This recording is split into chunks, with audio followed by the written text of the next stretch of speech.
Powerful engines, greater torque, express motorways. Getting around has never been so easy. But high speed means higher risk, which requires greater safety.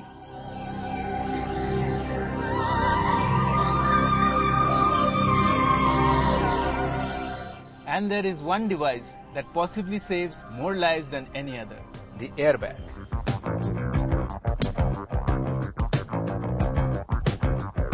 But that doesn't give you a license to speed. It does give you a chance to thank chemistry though. Why am I saying that? Keep thinking.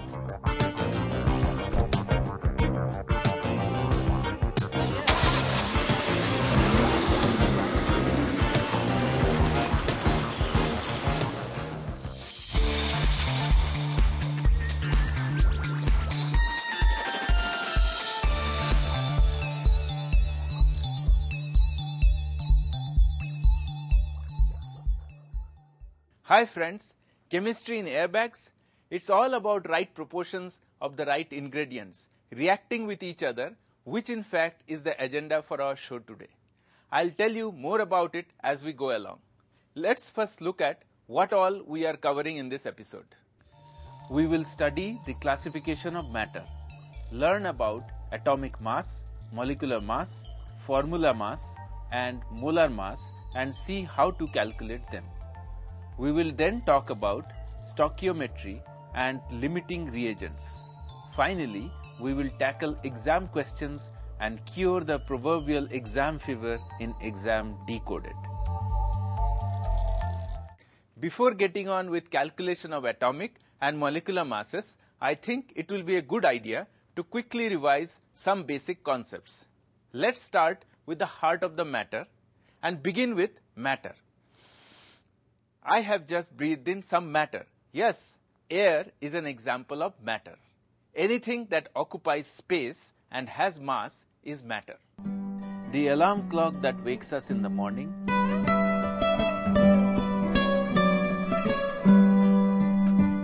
the shoes that we run with,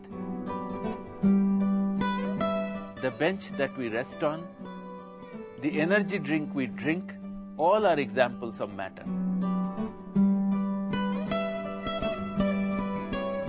Matter can either be a mixture or a pure substance. Speaking of mixtures, they are of two types, homogeneous and heterogeneous. Let me refresh your memory about them as I refresh myself with this drink.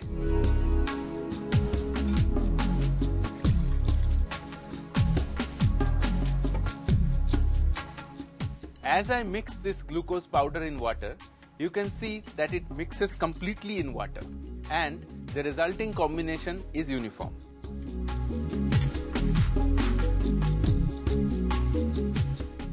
Such mixtures where components mix completely to form a uniform composition are called homogeneous mixtures.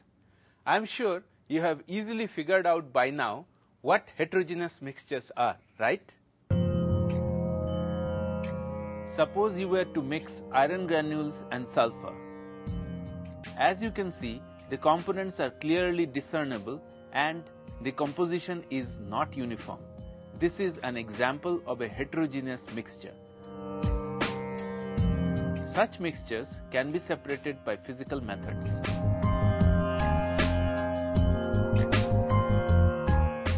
From mixtures, let's now move on to the next member in our chain of matter. Besides mixtures, another form in which matter occurs is pure substance. Pure substances can be of two kinds, elements and compounds. An element consists of only one type of particle. This can be either an atom or a molecule. Let me just explain this a bit. Elements can either contain single atoms as constituent particles, like in the case of copper. Alternatively, atoms can combine to make a molecule as the constituent particle of an element. For example, the oxygen molecule has two atoms of oxygen. And what happens when two or more atoms of different elements combine? Well, they form a compound. For example, glycerin which is a compound made of carbon, hydrogen and oxygen atoms. These atoms combine in a fixed proportion and cannot be separated by simple physical methods such as filtration, crystallization or distillation. These constituent elements of glycerin can only be separated by chemical methods. I am sure most of you would have heard of the legendary musicians, the Beatles. Now, what do Beatles and chemical compounds have in common, you might ask? Let me show you. Look upon John Lennon, Paul McCartney, George Harrison and Ringo Starr as the constituent elements of the compound Beatles. Now, when they combined as a group, though they had their individual styles, together they produced unique music that was distinct from what they produced individually as musicians. You never give me your money. A compound too has properties which are different from its constituent elements. Let's take the example of water, one of the most common substances around us. Water is a compound of oxygen and hydrogen. Both hydrogen and oxygen exist in nature as gases, while water is a liquid. Again, while oxygen supports combustion and hydrogen is inflammable, water has no such properties and is in fact used to extinguish fires. Interesting, isn't it? It's time now for you to be in the spotlight. Up till now, we have discussed examples of 3 states of matter: solid, liquid and gas. There are 2 more states of matter. Can you name them? Your time starts now and you have until after this break to give me your answers. So you better think fast.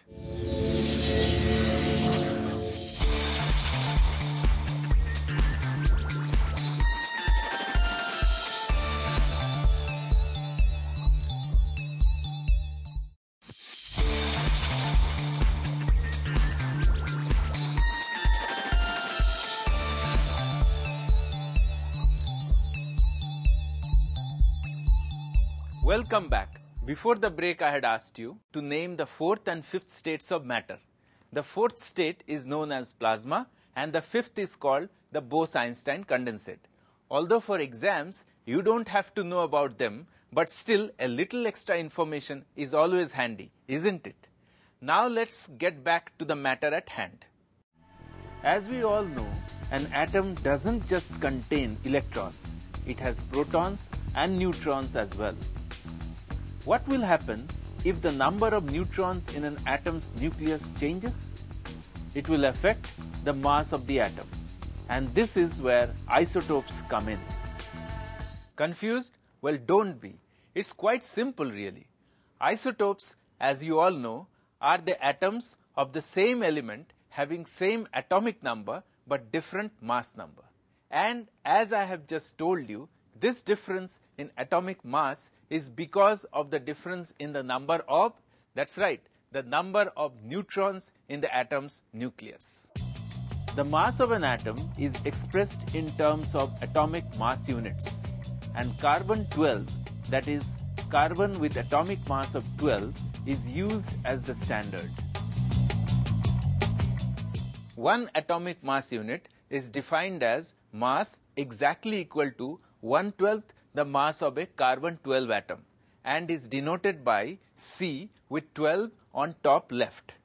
Earlier referred to as AMU, atomic mass unit is now denoted by U and is known as unified mass. Can you imagine how small the mass of an atom actually is? That's why extremely sophisticated devices like mass spectrometer is used to determine atomic mass.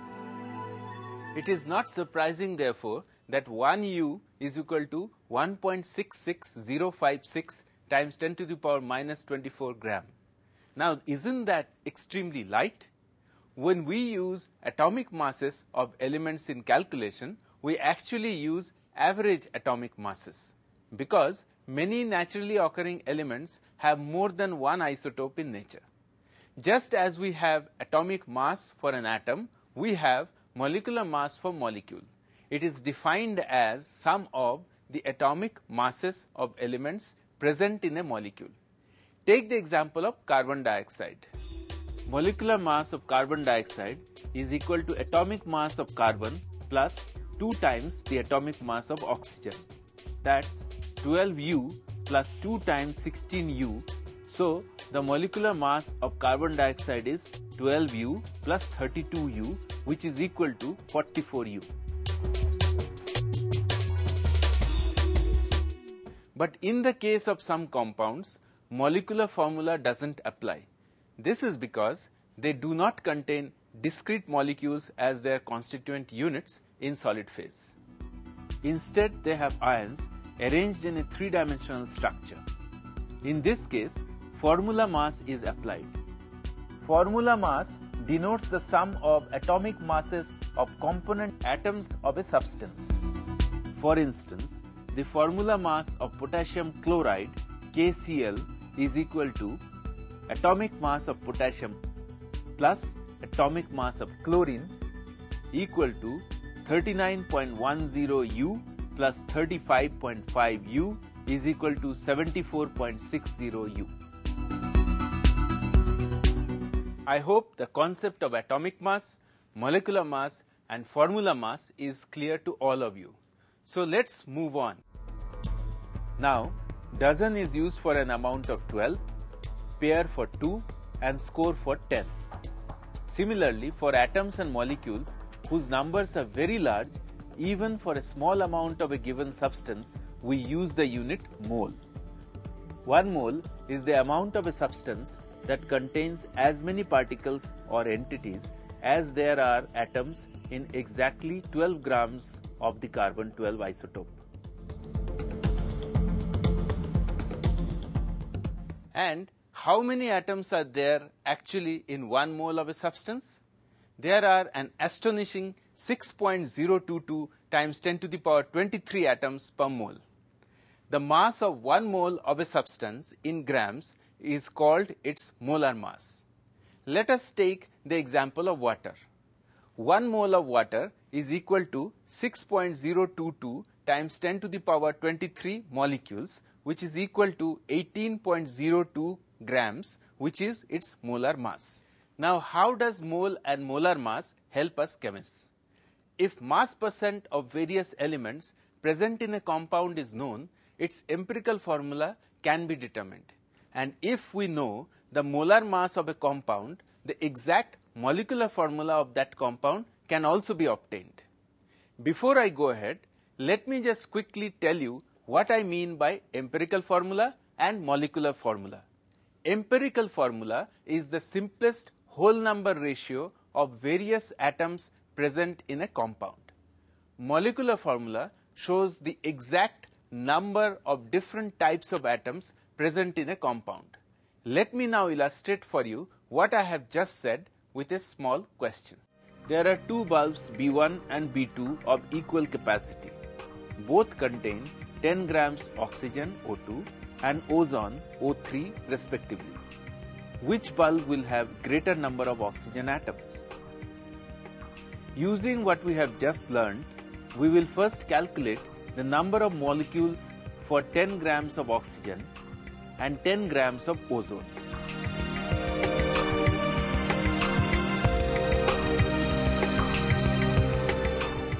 Then we will go on to calculate the number of oxygen atoms in each.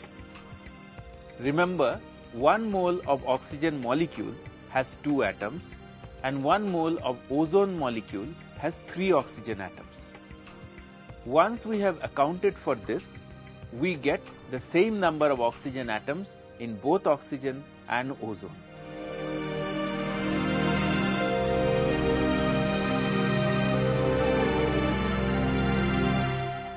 That was quite illuminating, wasn't it? Now let's see what one of our young callers has to say. Actually, I'm still not clear about one thing. What is the difference between molar mass and molecular mass? Okay, since we have talked about so many different types of masses, it's perfectly natural to be slightly confused. So, let me just reinforce it for you. The mass of 1 mole of a substance in grams is called its molar mass. Molecular mass, on the other hand, is the sum of the atomic masses of elements present in molecule. Hope that clarified your doubts. Let's move on now. If you remember, I had earlier mentioned that the chemistry in a car's airbag can be the difference between life and death.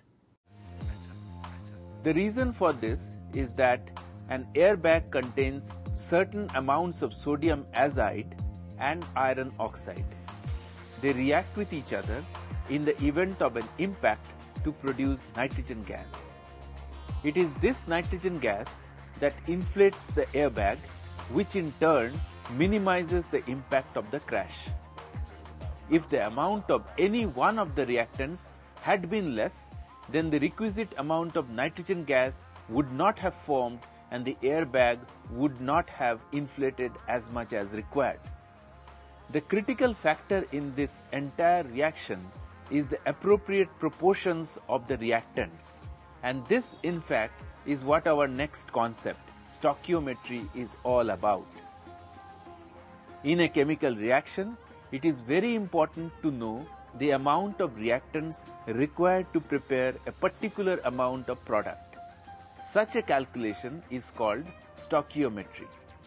It deals with calculation of masses and sometimes volumes of the reactants and products involved in a reaction. Here, we need to familiarize ourselves with an important aspect, the limiting reagent. A reactant that is completely consumed in a chemical reaction is called limiting reactant or limiting reagent. But why the word limiting, you might ask? Because it determines or limits the amount of product formed. There is a very common but extremely effective example of a limiting reagent. In a lit candle, the process of combustion results in a flame, and when we place an upturned glass, the flame is extinguished because oxygen supply has been cut off. Thus, in this reaction, oxygen is the limiting reagent. Let's try and illustrate the concept of limiting reagent numerically. 3 grams of hydrogen reacts with 29 grams of oxygen to yield water. How do we identify the limiting reagent in this reaction? Let's approach this problem step by step. First, write the chemical equation for the formation of water. Then, balance the equation so that the mass of the product and the reactants is proportional. The rationale for this step is law of conservation of mass. In order to identify the limiting reagent, we will need to calculate the moles of hydrogen and oxygen. As we know, mole is the ratio of the given weight and the molecular weight of the substance. Hence, the number of moles of hydrogen is 1.5, atomic mass of hydrogen is equal to 1 gram, and the number of moles of oxygen is 0.906. Atomic mass of oxygen is equal to 16 gram. According to the balanced equation, 2 moles of hydrogen combine with 1 mole of oxygen. Therefore, 1.5 moles of hydrogen will combine with 0.75 moles of oxygen. However, as per our calculation, the moles of oxygen actually present are 0.906 moles. Therefore, oxygen is in excess and hydrogen is the limiting reagent.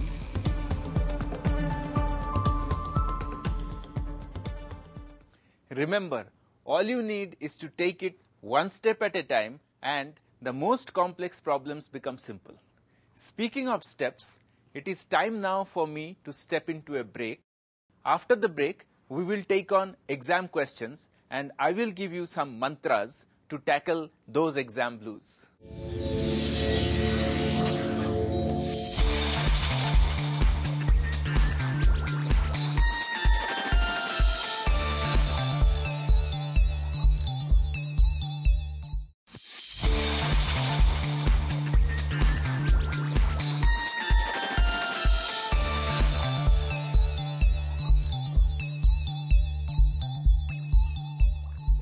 Welcome back to the captivating world of chemistry. Let's now quickly revise some of the important points we have covered in this episode. Everything around us is matter.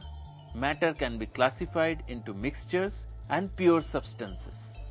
Mixtures can be homogeneous or heterogeneous. Pure substances can either be elements or compounds. Stoichiometry further helps us in identifying the limiting reagent and calculating its amount. Alright, after that quick recap, let's head straight into what all of you have been waiting for, Exam Decoded.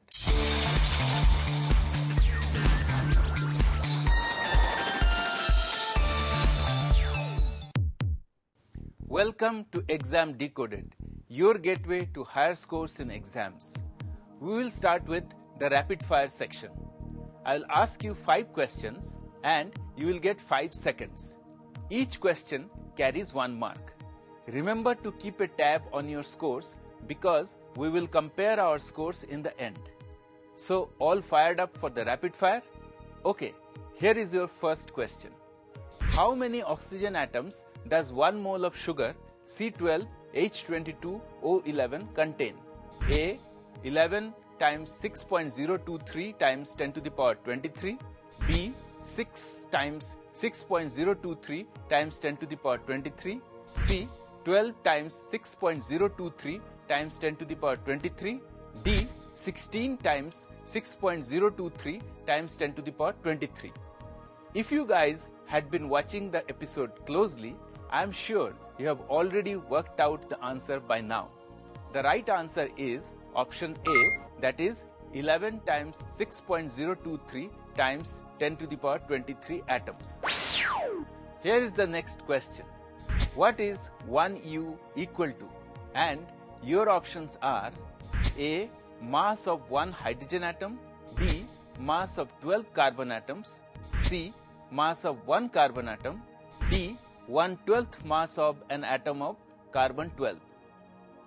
This one's much easier than the last one. Yes, the right answer is option D. Let's see if you all get the next one right. Listen carefully to this statement. A reactant that is completely consumed in a reaction is called limiting reactant. Is this statement true or false? The statement is there on your screens as well. Read closely and then answer. Okay, time's up. If your answer is false, then you are obviously wrong. It's true that a limiting reagent is completely consumed in a chemical reaction. Here is your fourth question. Glycerin is A. Mixture, B. Pure substance, C. Element, D. Compound. The correct answer is option D. Compound. And here is your final question. The mass of 1 mole of a substance in kilograms is called molar mass. True or false? I am sure you have the answer to this one. The right answer is false. Because molar mass is the mass of 1 mole of a substance in grams and not kilograms. Alright then, so much for questions and their answers. What about marks? Do you think you have managed to beat me to it?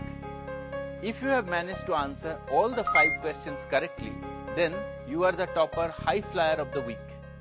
If your score is 4 or 3 marks, you are an achiever. And if you have scored anything less, you are still a learner like me. You know what they say, the biggest room in the world is the room for improvement. So no matter what your scores, you can raise the bar higher.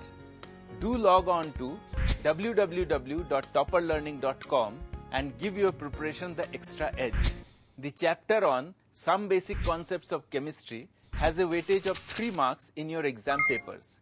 This makes it an important topic and your endeavor should be to achieve all of those 3 marks.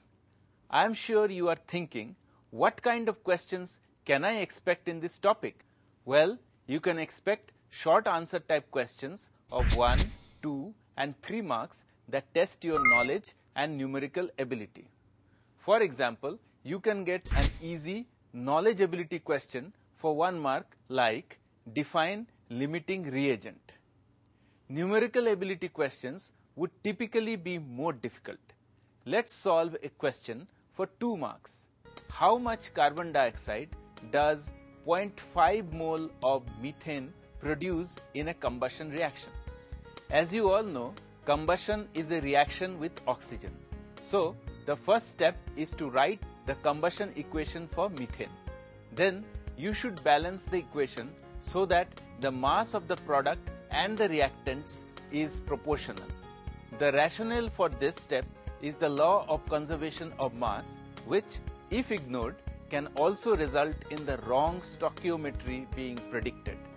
In the balanced equation, you can see that 1 mole of carbon dioxide is obtained from 1 mole of methane. And since we are given 0.5 mole of methane, we can make a correlation and derive that we will get 0.5 mole of carbon dioxide on combustion. We will then relate the stoichiometry of methane provided in the question to the stoichiometry of carbon dioxide. This will help us determine the amount of carbon dioxide produced, which is 22 grams.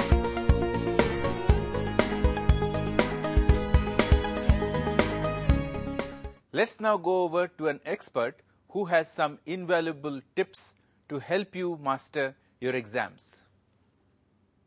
Students, you must be very careful while balancing the chemical equation. Stoichiometry involves molar masses, and you are advised to be very careful while calculating these. You should be thorough with the stoichiometric word problems as they are asked very frequently in the examination. Students, don't forget to write the proper SI unit with the answers in the numericals as it carries half marks.